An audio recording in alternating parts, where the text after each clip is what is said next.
política fiscal.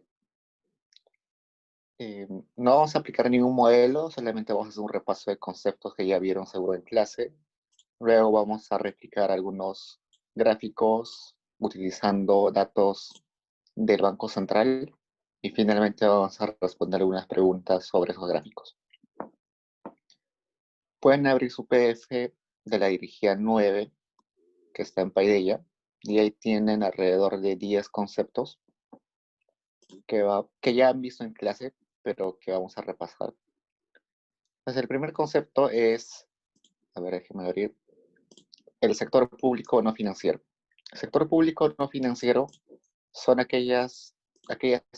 todas las instituciones o conjunto de entidades públicas eh, del Estado, pero excluyendo aquellas que tienen carácter financiero, como el Banco Central o el Banco de la Nación. Cuando hablamos del sector público no financiero, estamos hablando de todos los organismos del gobierno central, de los gobiernos locales, de los gobiernos regionales, las empresas públicas, todo menos las empresas financieras y el Banco Central. Es importante diferenciar esto porque cuando vamos a ver resultados presupuestales o el déficit fiscal, solamente vamos a considerar los movimientos de ingresos y de gastos solamente desde el sector público no financiero.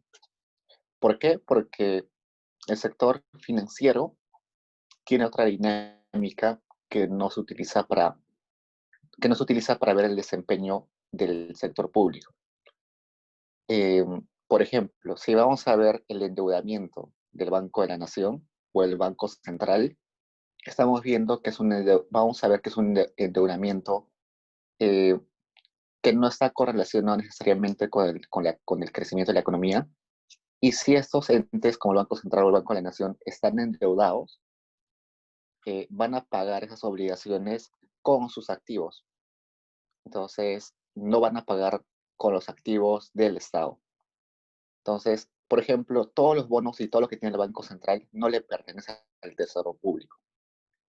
Es activos de su propiedad, que no pertenecen al Tesoro. Entonces, por eso no utilizamos ahí. Luego, tenemos que ver qué son los ingresos fiscales. Los ingresos fiscales son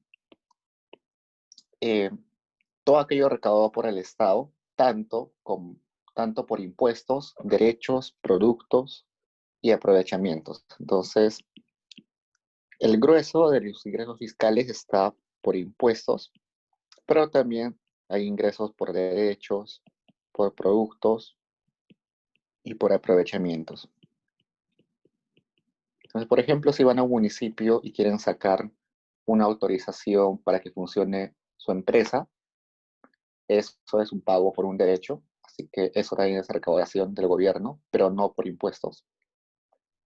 El Estado tiene empresas y por tanto al vender productos tiene ganancias.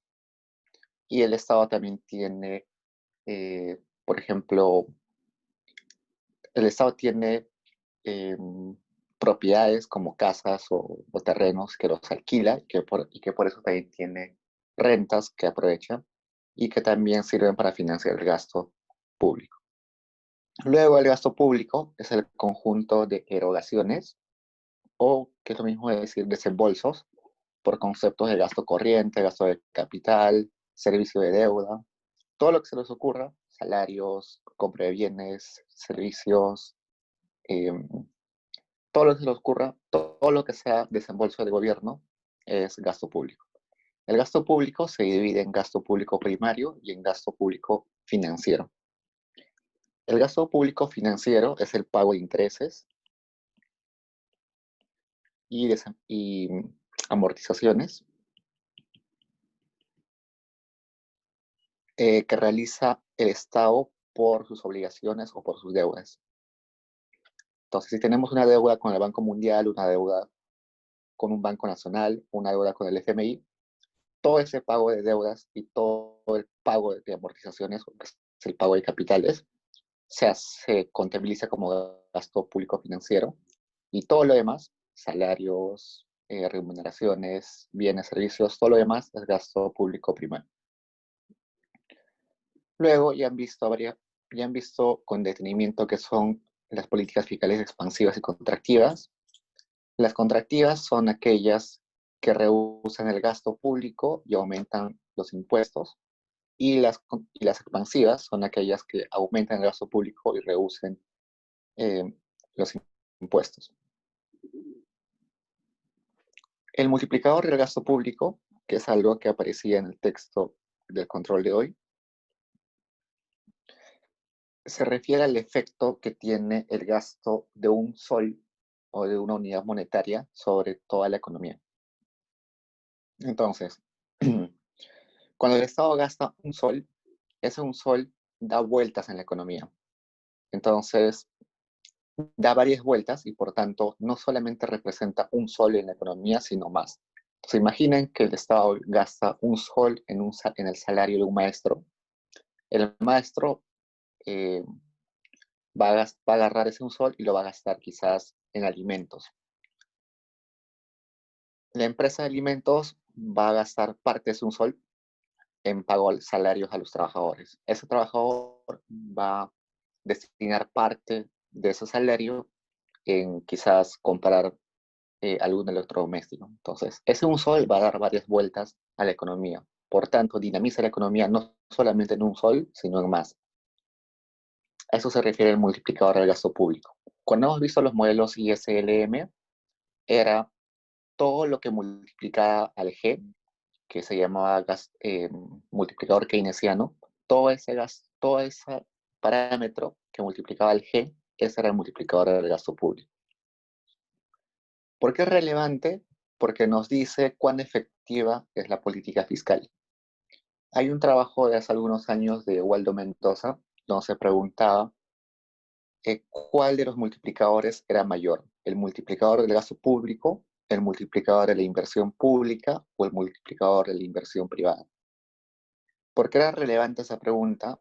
Porque nos decía cuál de esos tipos de desembolsos es más eficiente para reactivar una economía. ¿Es mejor que el Estado gaste un sol? ¿Es mejor incentivar que las empresas gasten un sol? ¿O es mejor que el Estado invierta un sol? Y en toda esa estimación de Waldo Mendoza salía que para el corto plazo es mejor gastar un sol, por ejemplo, en bienes, en lugar de gastar un sol desde el sector privado o gastar un sol como inversión pública. Entonces, eso quiere decir que si estamos en una recesión, eh, lo más efectivo para superar la recesión es que el Estado gaste más. Que el privado gaste más tiene efectos, pero son efectos de largo plazo y que demoran mucho y por eso hay un desfase. Entonces no sirve para salir rápidamente de una recesión. Y la inversión pública, por las restricciones que existen para realizar inversiones, que tienen que hacerse todo un proceso largo para una inversión pública, como por ejemplo la refinería de Talara, por ejemplo, se necesita un montón de procesos para aplicar eso. Eh, Se demora mucho y por tanto no sirve para reactivar la economía en el corto plazo. Entonces, por eso es importante ver cómo se comporta el multiplicador del gasto público. En el caso del texto que tenían que leer para hoy, para economías desarrolladas se dice que ese multiplicador de gasto crece bastante en épocas de recesiones. Inicialmente se creía que el gasto público o que una expansión de la política fiscal, una política fiscal expansiva, no era eficiente porque era suficiente eh, la política monetaria. Y además se decía que el multiplicador no era alto. Sin embargo, si decimos que el multiplicador o si encontramos que el multiplicador es alto en recesiones, podemos decir que es mucho más relevante de lo que creíamos y por tanto debería ser utilizado con más frecuencia. Eh, Luego nos habla de estabilizadores automáticos. Cuando en el texto nos hablaban de política fiscal discrecional, nos referíamos a las políticas que necesitan que alguien tome la decisión de implementarlas. Por ejemplo, una política fiscal ahora es aumentar el gasto público. En esa coyuntura de COVID es aumentar el gasto público. Pero aumentar ese gasto público depende de la decisión del presidente y los ministros. No es una política que se activa inmediatamente. Mientras que en el otro lado están estos estabilizadores automáticos que se puede llamar la política fiscal automática. Esta se activa sin necesidad de que alguien decida implementarla o no. Por ejemplo, los seguros de desempleo se activan inmediatamente, la economía se está desacelerando. Entonces, la economía se está desacelerándose, hay gente que pierde el empleo y como pierde el empleo, cobra su seguro de desempleo. Y eso hace que se reactive la economía porque las personas, en lugar de quedarse con ingresos cero, se quedan con ese ingreso que es el seguro de desempleo. Hay otros tipos de estabilizadores automáticos. Por ejemplo, en Colombia, si no mal recuerdo, apenas el PBI se desacelera un porcentaje determinado por ellos, el IVA, que es el IGB allá, se reduce en bienes de consumo masivo. Entonces, la economía se está desacelerando y inmediatamente el IVA para el arroz, para la papa, para todos los bienes de consumo masivo se reduce de modo que las personas puedan comprar más esos bienes. Entonces, esa es la diferencia entre la política fiscal discrecional y la política fiscal automática. Luego, el resultado presupuestal del gobierno, según el libro que estamos utilizando en el curso, eh, eh, es el conjunto de todas las formas que se puede evaluar si se está utilizando bien el presupuesto del gobierno. En el caso del libro del profesor Rivera, lo pone como sinónimo de ahorro del gobierno. Entonces, para ver si hay un equilibrio en los gastos y los ingresos, hay que fijarse en el ahorro del gobierno, que es simplemente eh, la diferencia entre ingresos. Dijimos que la mayoría de ingresos son impuestos, los gastos y las transferencias. Entonces, esa diferencia es el ahorro del gobierno y eso sería sinónimo de resultado presupuestal del gobierno. Entonces, una forma de ver el resultado presupuestal del gobierno es el déficit fiscal. El déficit fiscal es simplemente la diferencia entre ingresos y gastos del sector público, pero ojo que este es del sector público no financiero. Cuando hablamos de déficit fiscal, solamente vamos a hablar del sector público no financiero. Si vamos a incluir el sector público financiero, el déficit fiscal es muchísimo más alto, pero no es relevante porque si, por ejemplo, el Banco Central o el Banco de la Nación entra en default y no paga sus deudas, eso no va a afectar al gasto del tesoro público, porque solamente se paga, las obligaciones del Banco de la Nación solamente se pagan con eh, los activos del Banco Central, del Banco de la Nación, y no afecta al tesoro público. Evidentemente, luego puede venir el tesoro público y salvar al Banco de la Nación, que es usualmente lo que pasa, pero en teoría no debería ser así. Luego, la deuda pública se define como el monto total que el Estado tiene pendiente de pago en una fecha determinada eh, a sus acreedores, tanto internos como externos. Y también en este caso solamente vamos a considerar al sector público no financiero. Nos ojo que todo lo que estamos viendo en resultados presupuestales no incluyen al sector financiero. Finalmente, las reglas fiscales son todas las restricciones que pone la ley para las decisiones de política fiscal. Hasta 1999, en el Perú, no existían reglas fiscales. Entonces, ¿cómo se gastaba? El Estado lo único que hacía es que su gasto se ajustaba a sus ingresos. Es decir, eh, cada fin de año se trataba de que el gasto no exceda los ingresos. Y ahí quedaba. Esa era su regla explícita que tenía en el Estado. No exceder los gastos, no exceder los gastos por encima de los ingresos. Sin embargo, para 1999 ya habíamos tenido la crisis de Asia y Rusia y el fenómeno del Niño, que golpean fuertemente al Estado y nos hacen dar cuenta de que la economía peruana es muy volátil. Entonces, como es muy volátil, no podemos depender en el corto plazo de cuánto ingreso tengamos. Entonces, por ejemplo, viene el fenómeno del niño y tenemos pocos ingresos, pero necesitamos gastar más porque es una emergencia. Entonces, para eso necesitamos endeudarnos. No podemos ajustar nuestro gasto al ingreso de ese año. Pero para endeudarnos necesitamos una regla o un límite. No podemos endeudarnos como queramos. Por tanto, desde ese momento se implementan reglas fiscales. Las reglas fiscales más conocidas en el Perú, hay una serie de reglas fiscales, pero las más conocidas son dos. Una, que el límite de la deuda pública no puede ser mayor al 30% del PBI.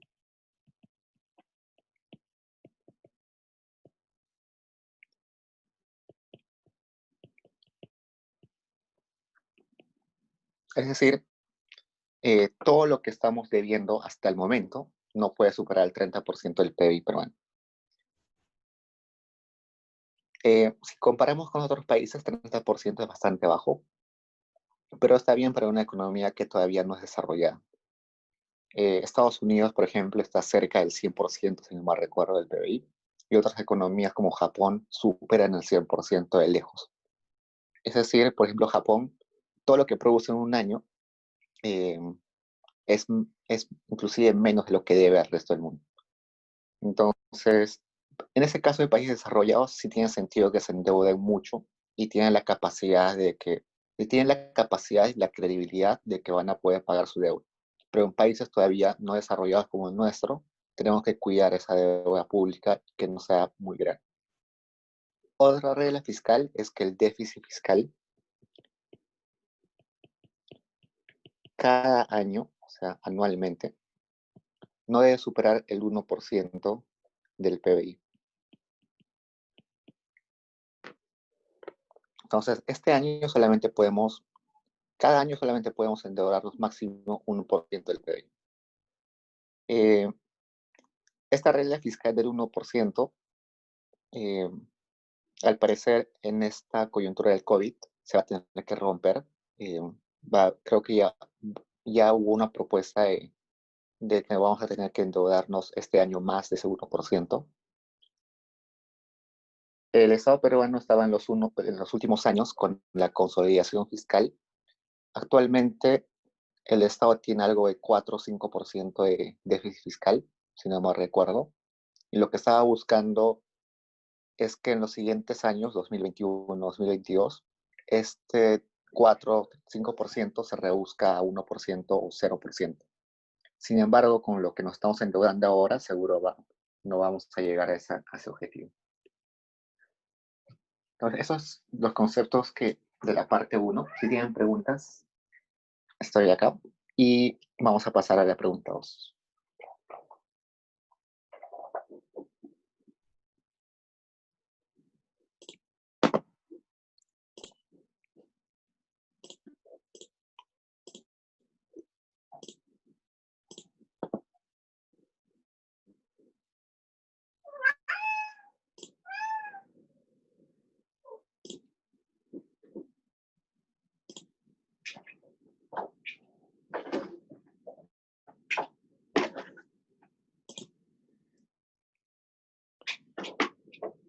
Entonces, pasamos a la pregunta 2, como no hay preguntas sobre la uno. Estoy compartiendo la pantalla de mi computadora y la pregunta 2 dice lo siguiente. Con los datos del Banco Central de Reserva del Perú, replique los siguientes gráficos. Tenemos 4 gráficos. El primero, que es ingresos y gastos del gobierno desde 1990 hasta el 2019 en 1.000 millones de soles. El segundo es lo mismo, pero en porcentaje del PBI. El tercero es la deuda pública del Perú del 99 al 2019, que está desagregado en deuda interna y deuda externa. El gráfico de acá está en 1.000 millones de soles. Y el siguiente es la misma, pero en porcentaje del PBI. Entonces, para sacar esos datos y para replicar, vayamos a la página del BCR. La página del BCR, eh, en la parte de estadísticas, tiene una serie de información muy relevante que les va a servir a todos ustedes a lo largo de su carrera y para su tesis también. Em, En esta data del Banco Central no solamente está información que recaba el Banco Central, sino esta información de otras instituciones del Estado, como de la SUNAT, del INEI. Entonces, pueden revisar ahí y seguro van a ver que hay bastante información. Toda la información que está en ese portal es absolutamente toda la información del BCR, ¿no? El BCR tiene un montón de información que no está publicada, pero que ustedes pueden pedir. Entonces, no se limiten a esto.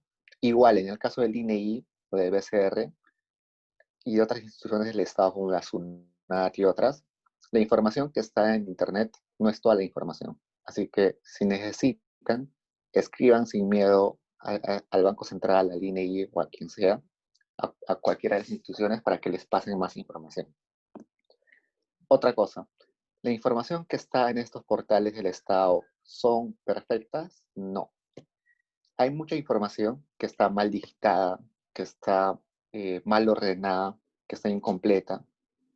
Y en esos casos también no tengan miedo de preguntar y mandar correos para que diciendo que está mal o que está mal el dato o que parece que hay alguna contradicción o alguna irregularidad en la digitación.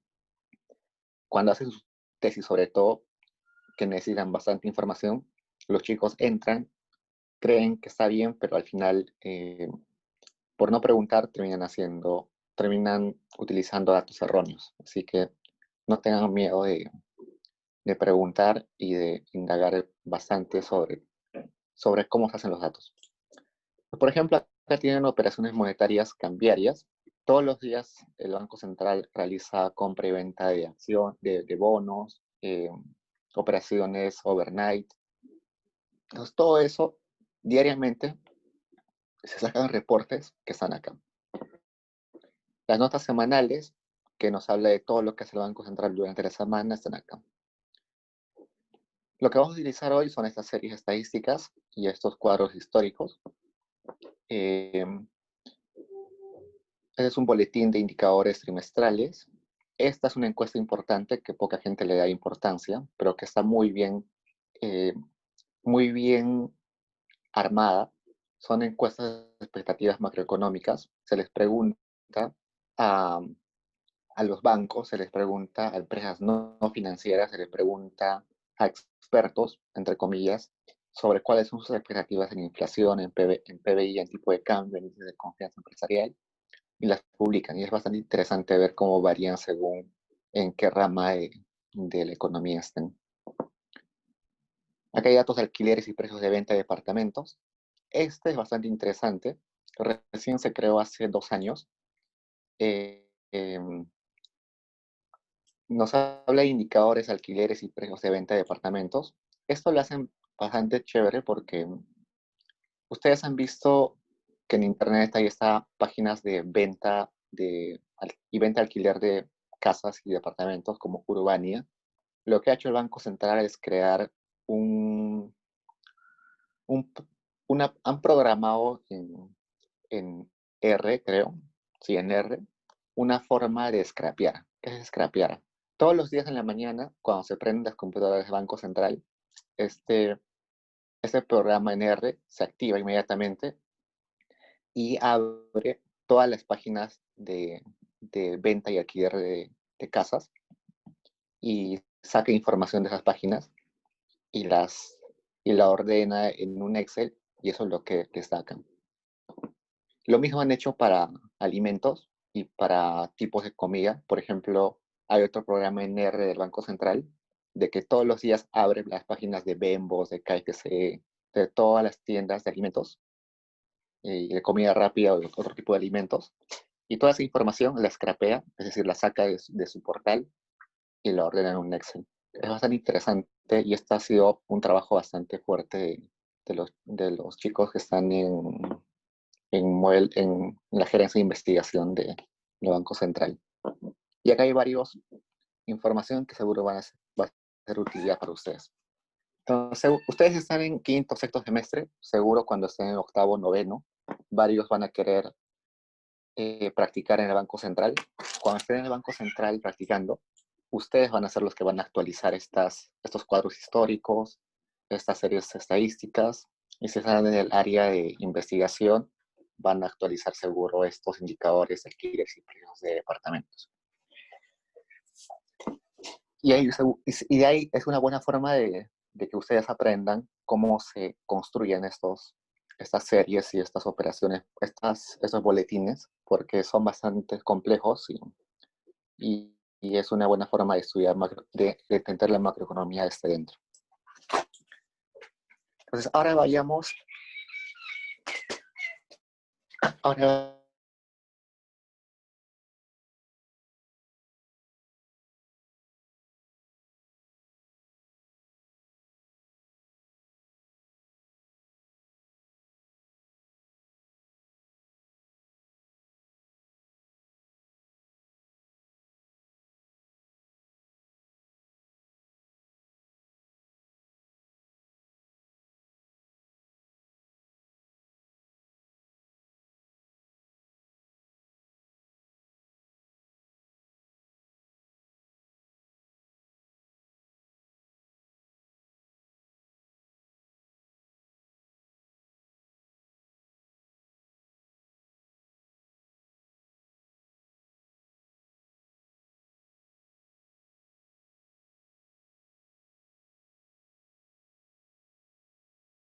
ahora se escucha.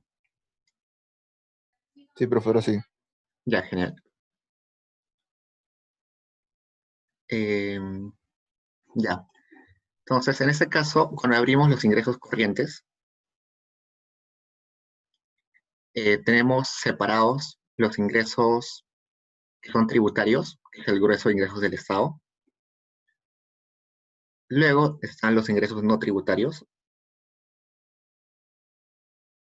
Eh, ¿Qué más?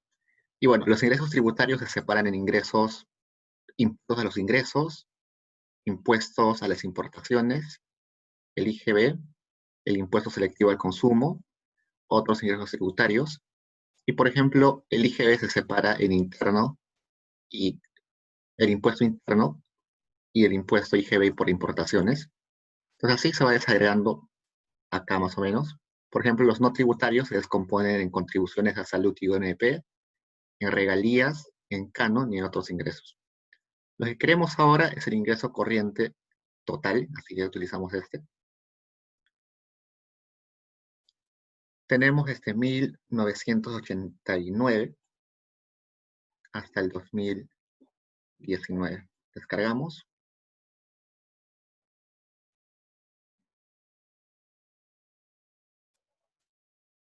Y también para el caso del ingreso por porcentaje del PBI, está igual desagregado por los tipos de ingresos, y el que queremos es este, el total.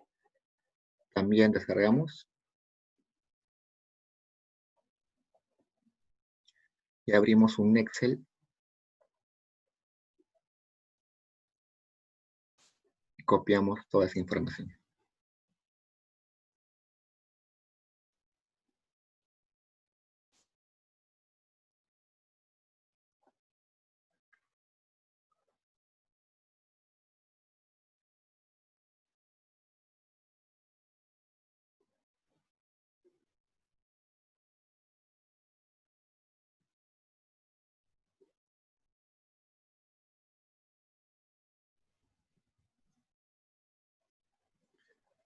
Entonces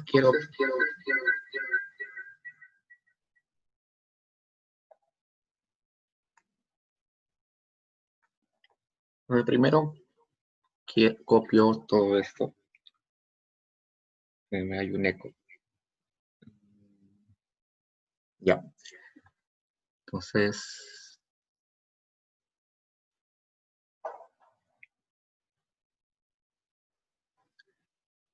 Copio esto. Quiero solamente este 1990.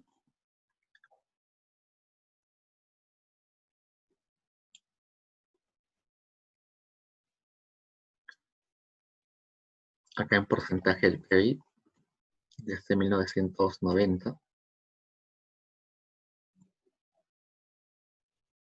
Ya tengo ingresos, ahora voy por los gastos.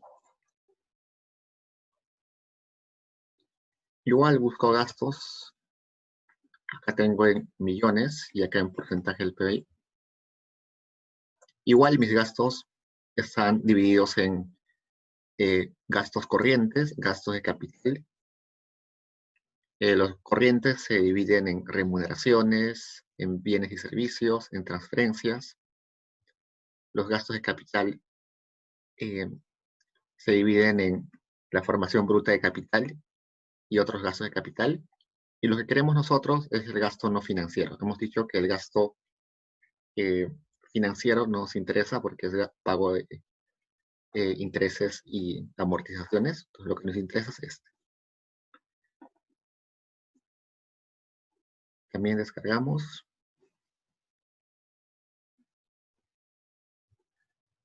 Acá también tenemos un porcentaje del PBI.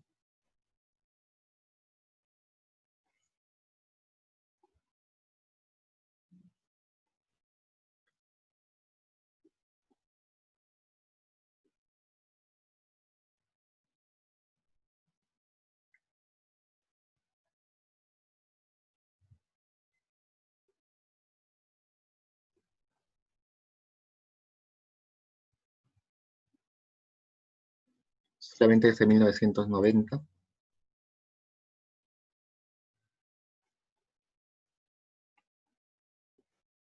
Ya quiero como porcentaje del PBI.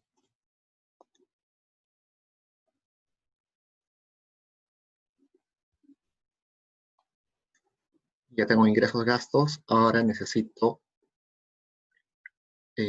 deuda. Puedo seguir buscando ahí o puedo irme de frente a las series. Entonces,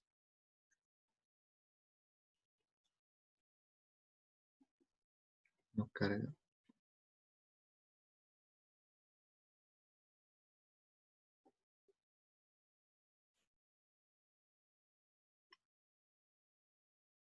Un poco lento.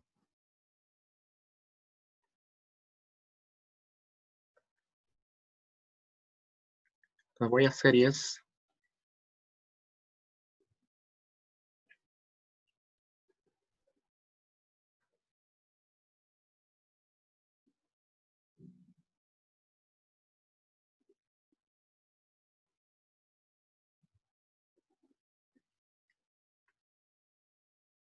Estoy demorando a cargar.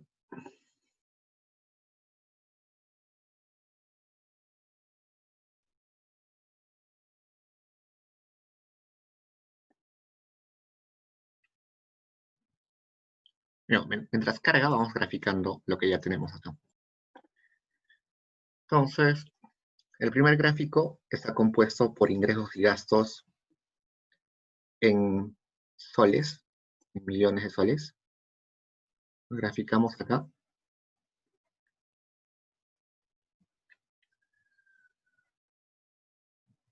Y ya tenemos el gráfico parecido. Y ahí podemos modificar. Este eje no me gusta. Muchos ceros en ese eje. Lo puedo poner en 1000 millones.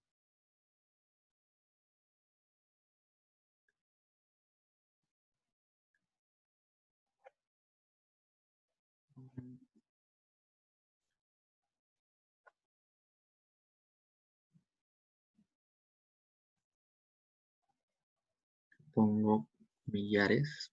Ya está en 1000 millones ahora. Este eje no me gusta. Puedo poner que solamente me ponga cada 5 años. Este no es este.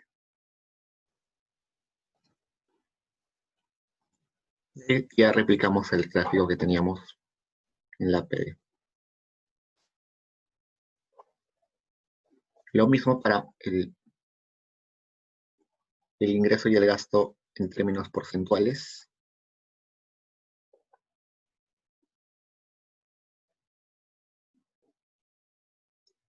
Ya lo tenemos acá.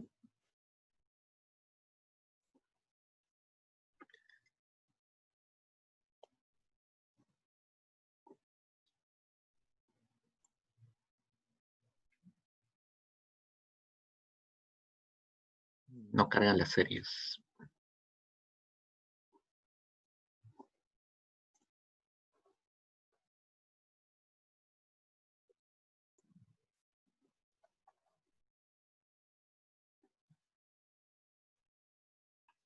Bueno, en las series vamos a ver que están ordenadas por tipo de variable.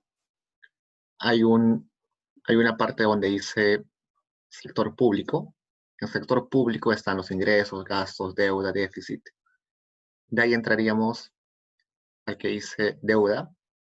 Y en deuda está desagregada la deuda primero, si es interna o externa, y luego dentro de cada uno de esos dos está desagregada según cuál es el acreedor. Por ejemplo, en la deuda externa están las perdón, el Club de París, está eh, las, los bancos internacionales, eh, hay un grupo donde está juntos el Banco Mundial, el FMI, los bancos de cooperaciones, las deudas que tenemos con otros países, Estado a Estado, hay deudas. Y en el caso de deuda interna, también eh, está desagregada según los acreedores, como bancos nacionales eh, y otros tipos. No sé por qué no carga, pero acá ya lo tengo. Eso es lo que dice en la otra comisión. Estos serían, voy a copiar.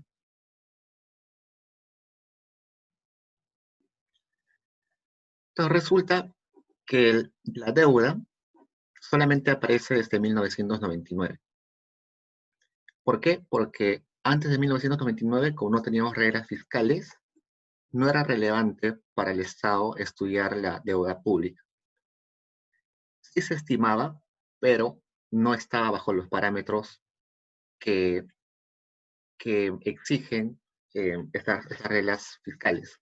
Entonces, para antes sí hay datos, los pueden pedir al Banco Central, pero son datos que no son comparables con los que son posteriores a 1999. Del mismo modo, pueden graficar acá sus datos. Está acá el saldo de deuda pública total, acá el saldo de deuda pública externa, el saldo de deuda pública interna, y lo mismo acá, pero en términos del PBI.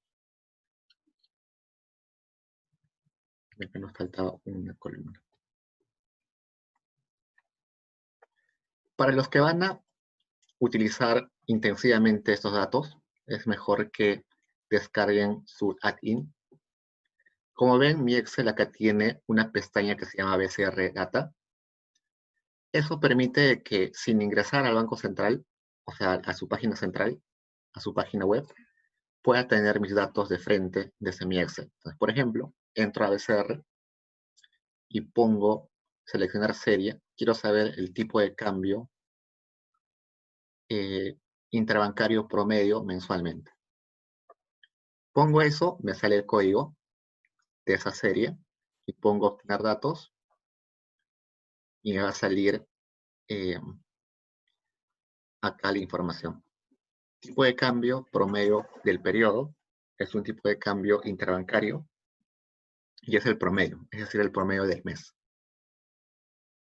Frecuencia mensual, los periodos inician en junio del 2018 y terminan en mayo del 2020. Y así puedo pedir información de frente de mi Excel. Por ejemplo, otra serie, quiero saber cuentas fiscales, la deuda pública, por ejemplo, externa, interna, resultado primario, intereses, o actualizar datos y me va a salir la información. En este caso también es mensual. Hay otros datos que son diarios, que son trimestrales. Y de frente puedo graficar acá, gráfico simple, selecciono la serie y me sale el gráfico automáticamente. ¿Por qué es interesante esto? Porque facilita un montón el trabajo. Sobre todo si van a estar todo el tiempo en esto, si van a ser macroeconomistas o van a ser financistas o van a...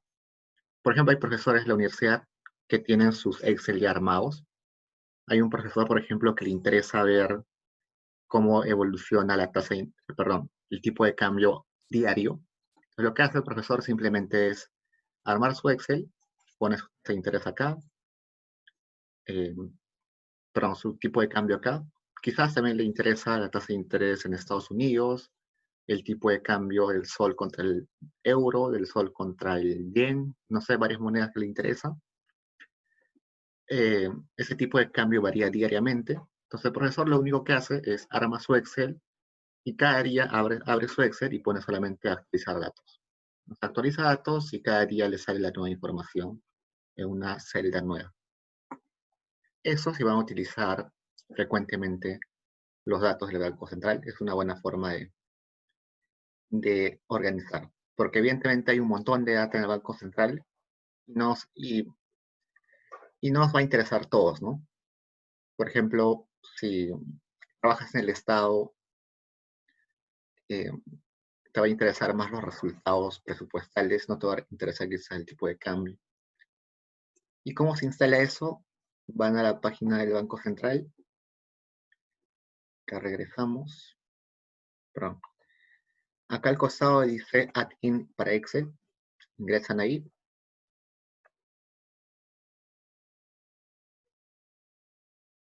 En el Add-in para el Excel le va a aparecer un link para descargar. Cuando descarguen, está lento ahora.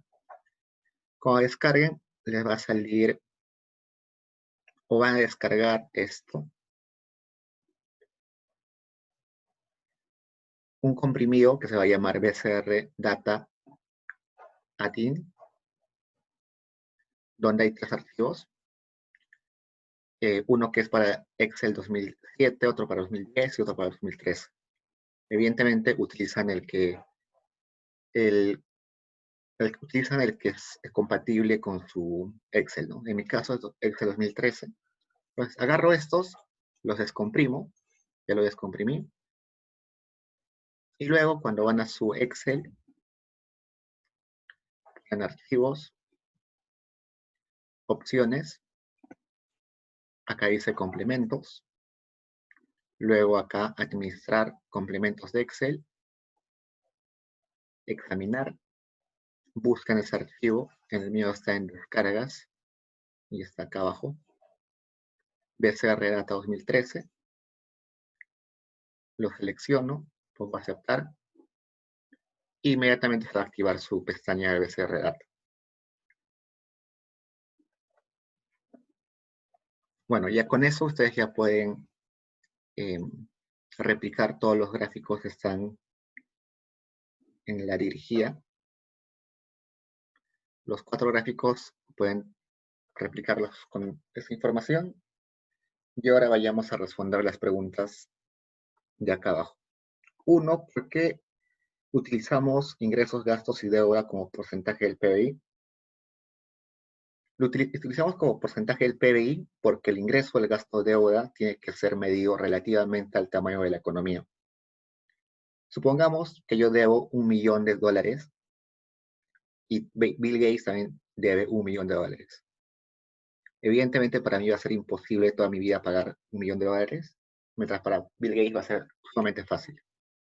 Entonces los ingresos, gastos y deudas tienen que ser medidos relativamente según la capacidad del país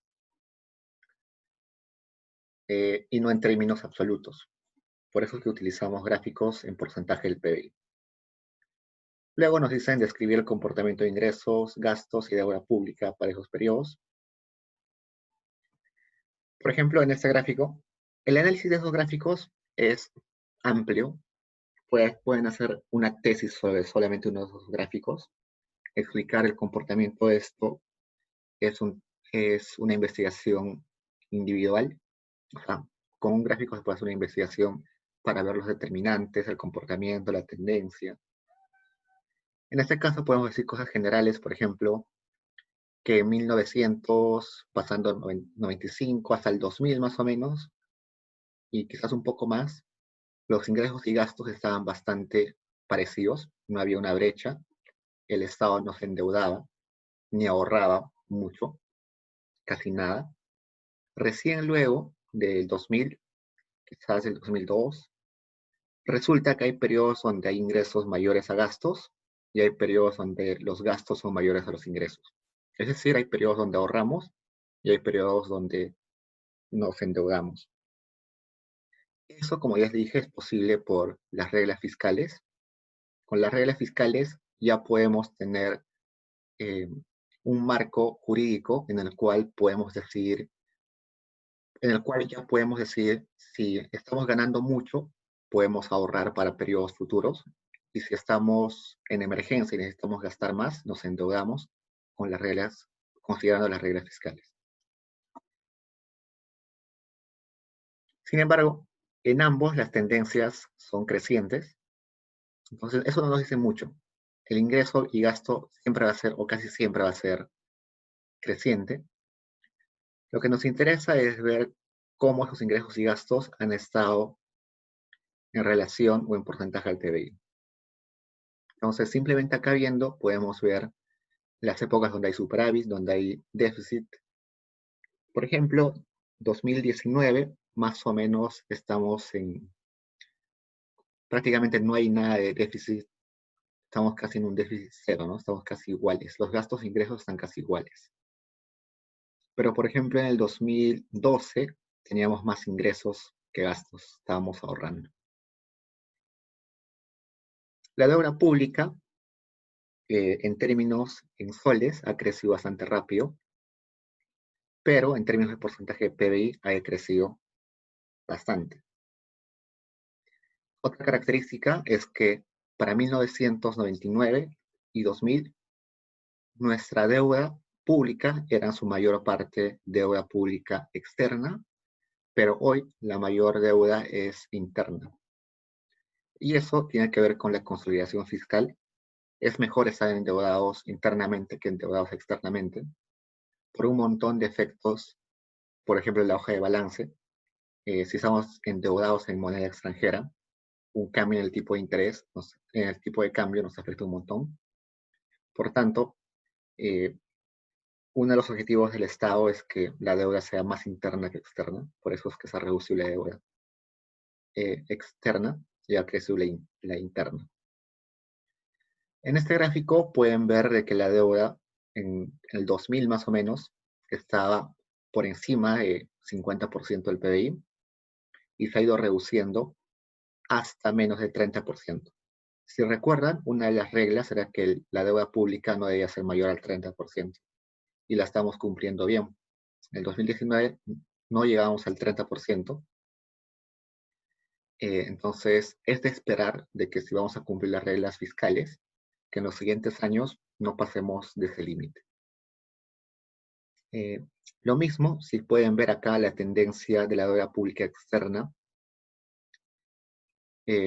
va muy igual que la tendencia de la deuda pública total, mientras que la deuda pública interna, en porcentaje del PBI, es más constante. Y bueno, evidentemente lo mismo que veíamos en el anterior, de que estamos dependiendo menos de la deuda externa que de la interna. Y luego nos preguntan si la deuda es sustentable. Entonces voy a cambiar esto.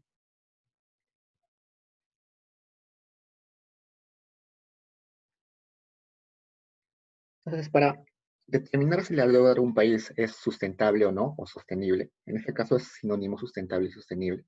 En microeconomía, sustentable y sostenible no es lo mismo. En este caso, va a ser sinónimos. Hay varios trabajos de tesis y trabajos de investigación donde la pregunta relevante es, ¿la deuda del país es sostenible a largo plazo? Y para ello tenemos que, primero, definir qué es sustentable. Sustentable es que un país em, pueda pagar su deuda, pueda tener los ingresos necesarios para pagar su deuda en el largo plazo. ¿Qué debemos considerar o qué variables son relevantes para ver si la deuda es sostenible? Eh, Primero, quiero cambiar de pantalla, pero esperen un toque.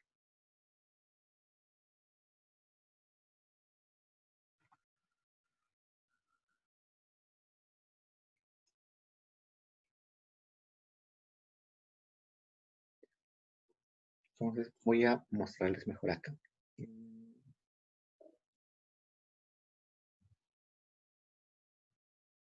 Entonces, esas son las variables que son relevantes para ver si una deuda es sostenible o no. Primero, ¿qué grande es nuestra deuda? Si nuestra deuda es grande, evidentemente es predecible que va a ser poco sustentable la deuda. Luego tenemos que ver los resultados primarios de cada año, es decir, si año a año estamos teniendo superávit o estamos teniendo déficit. Si tenemos superávit cada año, es predecible que vamos a poder honrar nuestra deuda. Luego, tenemos que ver cuáles son las tasas de interés, tanto nominal y real, y la inflación. Es decir, si la tasa de interés a la que nos hemos endeudado es alta, va a ser mucho más difícil ahorrar nuestra deuda. Si la inflación es alta, eh, quizás va a ser fácil ahorrar nuestra deuda. Luego, tenemos que ver si nuestro PBI está creciendo. Y bueno, si hay inflación, los precios. Si el PBI está creciendo, tanto nominal como realmente. Entonces, si el PBI está creciendo rápido, evidentemente vamos a tener más facilidades de pagar la deuda. Y la última variable relevante es la tasa de descuento.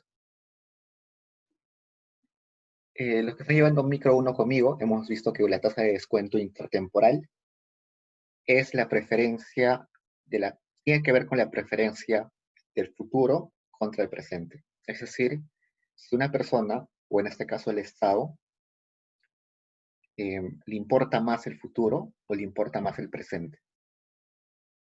Eso quiere decir que puede ser que el Estado esté muy preocupado por el desempeño económico del futuro o esté más preocupado por el desempeño económico del presente.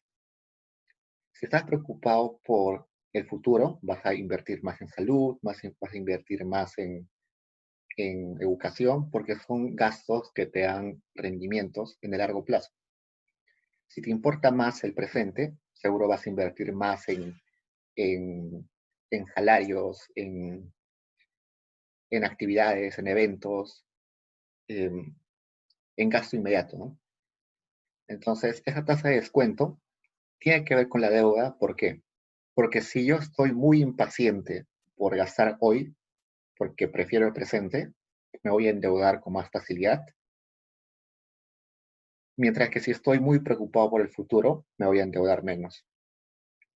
Entonces, para estudiar si una deuda es sostenible, primero vemos cuán grande es la deuda, luego si estoy ahorrando o estoy desahorrando año a año, luego veo mis tasas de interés, de inflación, cómo está creciendo mi producción o PBI, y finalmente cuál es mi tasa de descuento intertemporal.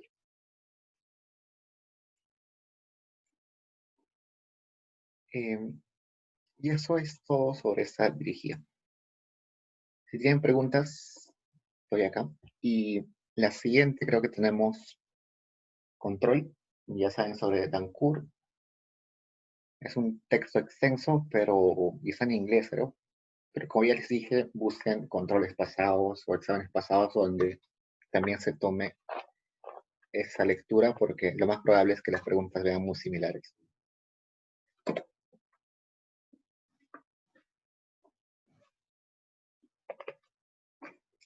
¿Tienen preguntas, chicos?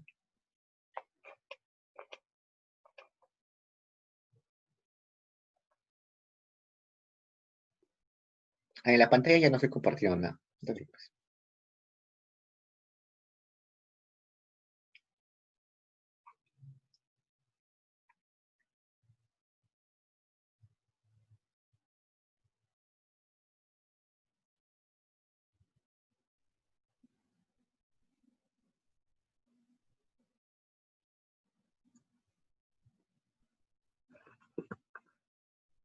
¿No hay preguntas, chicos?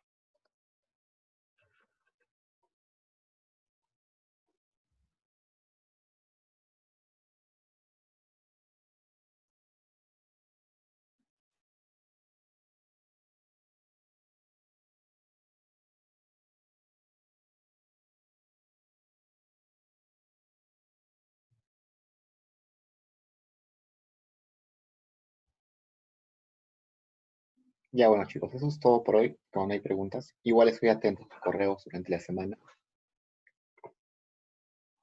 Cuídense y estudien para el control que viene. Por... Nos vemos entonces. Chao, chicos.